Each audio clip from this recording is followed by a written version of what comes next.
bord de la reine. Comme ça a été dissous, ben, ces gens-là n'ont aucun droit à ce donc un abus de pouvoir, abus d'autorité et tout ce quantique. Le criminel, je pense qu'il va être surutilisé, même si je l'ai déjà lu 3 fois. Donc on va déposer ça ici selon les accusations que je viens de noter. Si vous voulez qu'on se... Oui, il y aurait aussi, c'était dans le dossier justement de Jacques-Antoine qui a été emprisonné. C'était Maître Fontaine qui plaidait. Puis il s'est moqué de Jacques-Antoine. Jacques-Antoine refusait de signer ses rapports d'impôt parce qu'il disait que je ne peux pas accorder un effet juridique dans un système où il n'y a pas d'effet juridique. Et Maître Fontaine, durant sa plaidoirie, avec M. Normandin a parlé, il a admis et dit si on ne signe pas un document, il n'y a pas d'effet juridique et c'est pour ça qu'on signe. Je vais mentionner le numéro de dossier pour que ce soit entendu au micro. C'est le 460-36-0002-240-143. C'est en cours du Québec devant la juge Julie Beauchesne.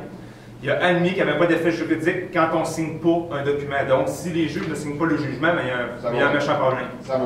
Puis la Constitution de 82 aussi n'a pas été signée. Donc, merci à Maître Fontaine d'avoir admis qu'il n'y a pas d'effet juridique au Québec. Voilà. On va retirer à tous ceux qui se clament maître leur titre, qui sont maître leur règle. C'est d'abus. Pour ce qui est du dossier judiciaire, mais on leur remercie d'avoir déconsidéré l'administration de la justice ainsi. Alors que c'est contre tous ces règlements à lui. Je sais que c'était dans le dossier, mais l'instance. Je vais donner l'instance de la loi du Québec. 455. Attends un peu. C'est sur 455, c'est Cowansville. C'est un champ des 13, c'est fiscal. Oui. Attends un petit peu, mon Dieu. 0, 0, 0. 600. C'est 338.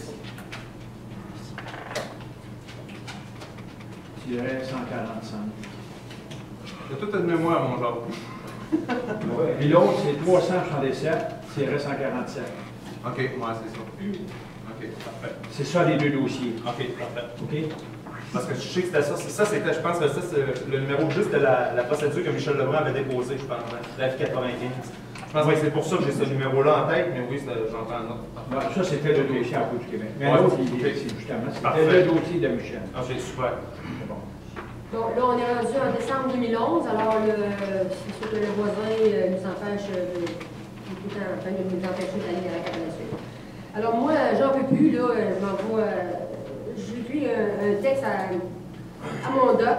Je lui dis, ben là, signe-moi ça, parce qu'il est signé en signe d'appui, parce que il nous voit, puis il me voit, puis il sait comme je suis une personne normale. Mais là, je suis vraiment stressée. J'en peux plus, on est en 2011. Décembre 2011. Okay? Le voisin, il a son litige aussi, il est avec ça, avec la fédération et tout ça. Alors, à qui de droit, mon doc signe ça. La présente est pour vous faire part de l'état de santé de mes patients si haut mentionnés, Régent Trottier et Angèle Prince. M. Trottier et Mme Prince sont victimes de harcèlement de la part de la Fédération des producteurs acélicoles du Québec, laquelle les poursuit sans relâche alors qu'elle fut créée exclusivement pour les défendre. Depuis plusieurs années déjà que cette dernière leur fait vivre un stress indescriptible en enquêtant sur leur vie privée et celle de producteurs de sirop d'érable. Mes patients ont beau essayer de se défendre devant les cours de justice, mais la justice en question ne retient jamais leurs témoignages. Ils sont stressés, fatigués de toutes les accusations et injustices qu'on leur fait subir. Leur état de santé en prend un sérieux coup, ainsi que leur vie de couple. Avec une poursuite de 135 000 sur le dos, c'est certain que l'atmosphère est très tendue et instable. L'article 10.1 de la Charte des droits et libertés se lit comme suit. Nul ne doit harceler une personne en raison de l'un des motifs visés dans l'article 10. A droit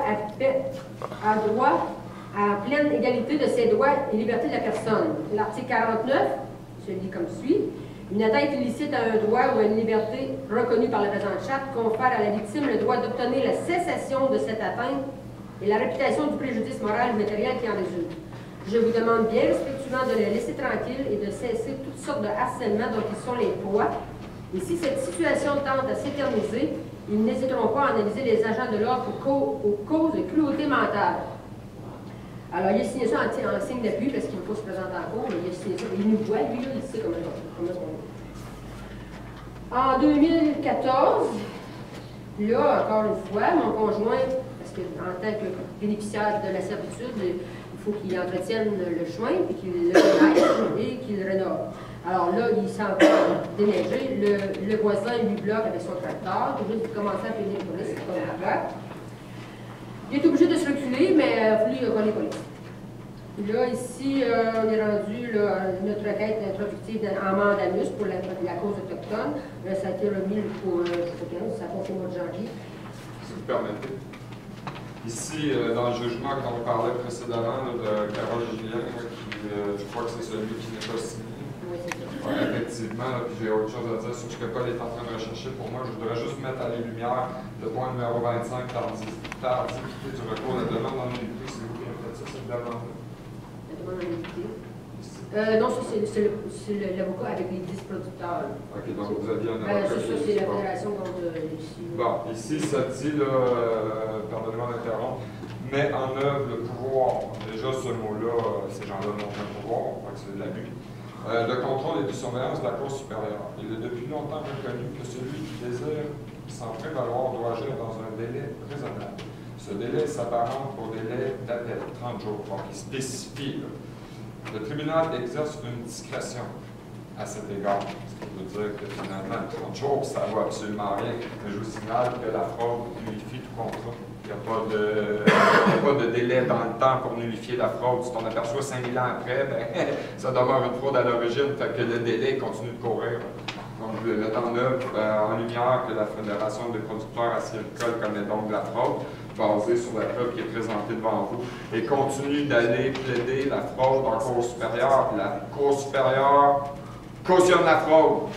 Donc, on va déposer des accusations contre le juge de la Cour supérieure, celle-là en particulier qui sera responsable de ses agissements et ses actes de fraude. Participation à la fraude, complot. Et puis, attroupement illégal aussi pour celui-là. Comment? Gangstérisme. Est-ce qu'on peut voir la définition de gangstérisme? Tu chercher la définition de gangstérisme? Oui, attends,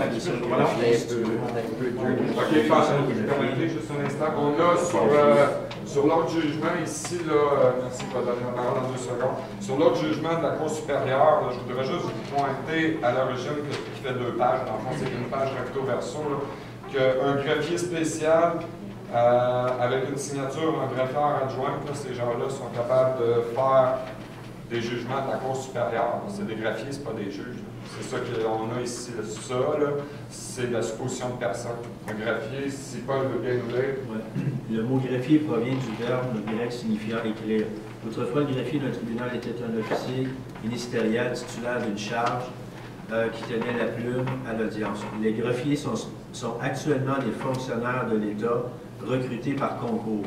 Dans une juridiction, ils sont chargés des tâches matérielles de rédaction, de reproduction des actes et de mise en œuvre des procédures de justice.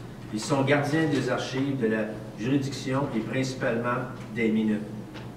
Donc, on a un abus d'autorité, un abus de pouvoir. Ce greffier spécial-là,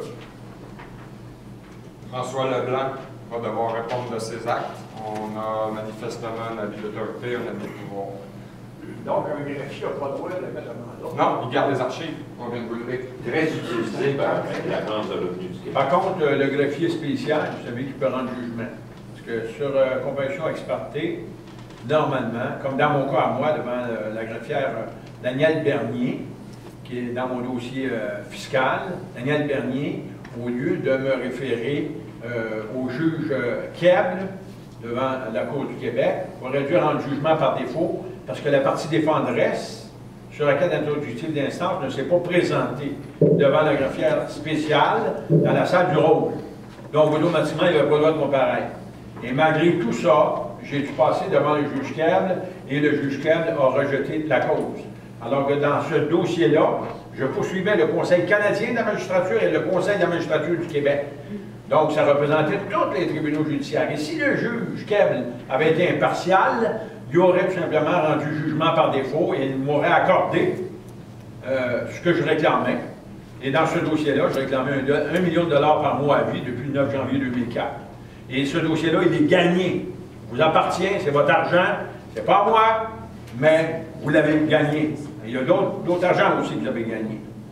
Il y a tout simplement aussi le fameux télégramme numéro 13-50-466, dans lequel chaque Québécoise et chaque Québécois, par mon emprisonnement, qui est prouvé dans l'immatricule SHE 0349-59-14, Aussitôt que j'ai été emprisonné, le gouvernement vous doit 100 000 $ par tête au Québec, et c'est de l'argent scriptural, c'est des droits de tirage spéciaux, c'est la même monnaie qu'utilise le Fonds monétaire international pour financer les pays, et présentement, vous avez gagné ça, j'ai été emprisonné.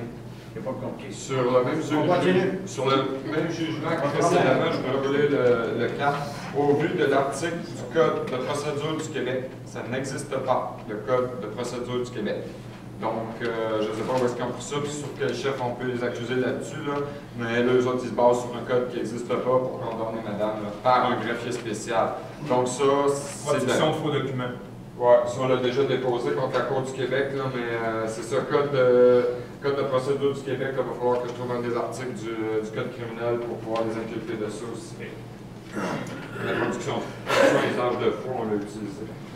Dans le fond, là, on est rendu en février 2012. Alors, vous savez que le voisin nous a fait des menaces si tu ne veux pas régler avec la Fédération, tu l'as pour 20 ans. Alors, en février 2012, là, on endort, on se prépare les suites, là, parce qu'on est en février. Là, il y a des polices partout dans le bois, là, ils veulent naviguer à la cabane à sucre chez nous, puis ils prennent le chemin de la servitude, puis ils se rendent jusqu'au bout au cordon, puis là, ben, d'autres, il faut tourner pour aller à notre cabane à sucre, mais ils restent là, ils raillent dans le chemin 2 chars de police, puis ils viennent gueuler dans notre cour, dans notre résidence, puis ils sont cachés dans le fond de la cabane à sucre du voisin quand on vient de la cabane le soir, fait que là, ils courent après mon chum, il y a un mandat d'arrestation sur le dos. Parce que là, lui, le voisin, à la barrière de la piste cyclable, parce qu'on a les empêchés de passer la fédération. Il y a les cadenas, ils nous embarrent. Nous autres, il n'y a pas personne qui peut venir chez nous à partir de cet hiver-là, parce que les barrières sont toujours barrées. Alors, c'est les bénéficiaires qui décident si les barrières sont ouvertes ou pas. Si les bénéficiaires ils ont affaire à aller à les cabanes, ou bien que nous, on a affaire à être chez nous l'hiver, bien, il faut que les barrières soient ouvertes parce que ça monte pour aller sur la route, puis ça poudre à la piste cyclable. Il faut toujours que ça soit ouvert l'hiver. Mais lui, il dit chez nous, c'est à moi, puis là, bon. Alors là, il y a un problème avec les cadenas et les barrières, puis quand les polices, mon chum a un mandat d'arrestation, ça va finir avec un engagement en février 2012. Tenez bien ça. Là, mon chum a un engagement sur le dos de ne pas aller près, garder la paix, de ne pas aller près de M. Chose, là, je ne le nommerai pas parce que c'est la mission. Pour ce que je déclarais précédemment, là, selon l'article 59 du Code criminel du Canada, pour l'utilisation du Code du Québec, là, du Code de, je sais pas quoi, là, merci. Ça va être des accusations sur selon l'article 59, sédition. Je vous lis ça ici, là, très brièvement. Enseigne ou préconise, publie ou fait circuler un écrit qui préconise l'usage sans l'autorité des lois de la force comme moyen d'opérer un changement de gouvernement au Canada. Donc, sans l'usage des lois, sous contrainte des menaces de madame, avec des menaces contre monsieur son conjoint, c'est exactement ça que ça donne. Donc ces gens-là sont non seulement en haute trahison, mais maintenant on a sédition, bande organisée et tout petit quanti qu'on est en train de nommer. Parce que, n'oubliez pas, là, pour tenir un tribunal comme ici, là, la GRC va rentrer avec ce code-là ici, si jamais ils veulent nous mettre dans la face. Puis c'est exactement ce genre de choses qui vont nous accuser, le cas échéant, des affaires comme sédition, conspiration. Il n'y en a pas de conspiration ici. Là. On est live sur Internet, on respecte la Constitution du Canada, il n'y a aucune loi qui est brisée, à moins que quelqu'un puisse préconiser qu'il a subi un préjudice par nos actions ici, ce qui n'est pas le cas. Y a-t-il quelqu'un qui peut clamer un préjudice? Non? Voilà. La seule chose qu'il y a, c'est que c'est ça, je craignais un peu avant justement la première session qu'on nous arrête pour attroupement illégal. Et en fin de compte, c'est pas le cas, mais vous savez, c'est public, c'est sur Internet. Puis moi, j'ai expédié sur Internet au ministère de la Justice à tout le monde cet événement-là qui s'est produit aujourd'hui et qui a débuté hier. Et ils sont tous au courant. Donc, écoutez, je pense qu'à quelque part, il y a quelqu'un qui marche sur des œufs, puis nous, ben, on peut au moins fonctionner. Donc, ce n'est pas un attroupement illégal. Bon, c'est public. On est là pour défendre la reine. Eux autres l'ont c'est eux autres qui l'ont attaqué. Oui. Voilà, exactement. Attroupement illégal. Un attroupement illégal est la réunion de 3 individus ou plus qui, dans l'intention d'atteindre un but commun, s'assemblent ou, une fois réunis, se conduisent de manière à faire craindre pour des motifs raisonnables à des personnes se trouvant dans le voisinage de l'attroupement illégal, soit lorsqu'ils troublent la paix tumultueusement, on n'est pas en train de troubler la paix, soit par cet attroupement, ils ne provoquent inutilement et sans cause raisonnable d'autres personnes à troubler la paix. Donc, ça s'applique à eux parce que moi, quand je me ramasse dans une cour et qu'ils se ligue contre moi, honnêtement, j'ai juste le goût des pattes. Mais je ne peux pas faire ça parce qu'effectivement, je ne veux pas me retrouver dans une situation qui est comme celle-là. Par définition, ce sont eux qui font l'attroupement illégal. Donc, une cour qui se réunit pour garrocher des mensonges comme on a vu ici, là, ben, c'est un attroupement illégal. Parce que dans moi, ça crée une intention d'effectivement foutre le bordel. Fait qu'on va arrêter ça ici, là. On n'est pas en train de faire une émeute, on n'est pas en train de faire quoi que ce soit qui est criminel par rapport à ce code-là. De toute façon, il ne s'applique pas à nous autres. Fait que s'il rentre ici de la GRC ou de la SUSQ ou la police de Cowansville, s'il y en a une, c'est fini. Ce code-là ne s'applique pas à vous autres, il s'applique aux employés de l'État. Puis c'est écrit ici, regardez, j'en ai un petit tag, là. La Cour supérieure, la Cour suprême du Canada a décidé dans Eldridge versus Colombie-Britannique, le règlement de l'État s'applique à l'État. Pour que ça s'applique à une entité privée, il doit être prouvé par eux autres qu'on est en train de faire une politique qui vient de l'État. Y a-t-il des agents de l'État ici? S'il y en a, vous êtes relevés de vos fonctions, vous êtes libérés, vos services sont requis, on vous souhaite une bonne journée. Vous êtes ici à titre privé, vous êtes responsable de vos paroles et de vos actes, et tout ce que vous pourrez dire sera revenu contre vous dans une cour de justice. Ça donne bien, il y en a une. J'ai avisé la section antifraude de la Gendarmerie royale du Canada avant que ça commence. Pour être certain que s'il y avait quelque chose à arriver, là, je voulais quand même qu'on me le dise immédiatement. Et il n'y a aucun problème, parce que je n'ai pas eu de réponse négative. Bon, ici, là, il y a un exercice non seulement démocratique, légal, mais c'est aussi un devoir moral en plus. Puis, c'est constitutionnel ce qui se passe ici. Il n'y a pas de doute à y avoir. Moi aussi, j'ai informé tout le monde. Il y avait toi qui étais avec la Revenu Québec, j'ai informé la Sûreté du Québec, les cours supérieurs, tout le monde est informé, mais la CSST sait qu'on est ici aujourd'hui.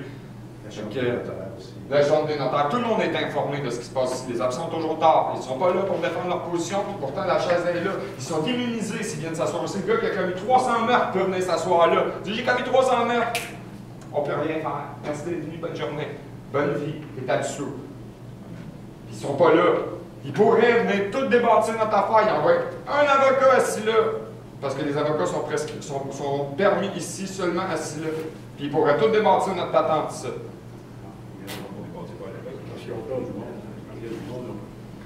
Puis, pour en revenir à la fait que le code criminel ne s'applique pas à l'État du Québec, l'article 6.3b du code criminel le précise très bien. On va lire 6 pour commencer. Lorsqu'une disposition crée une infraction, il prévoit une peine à son égard. On va aller à 3. Définition de disposition. Au présent article, disposition désigne. On va aller à B parce que c'est la partie qui nous intéresse. Comme quoi la SQ ne peut pas intervenir ici, ça ne se fait pas. Au présent article, disposition désigne une loi de la législature d'une province. Il n'y a pas de législature ici, c'est un parlement depuis 1980. La législature, elle existait à partir de 1867.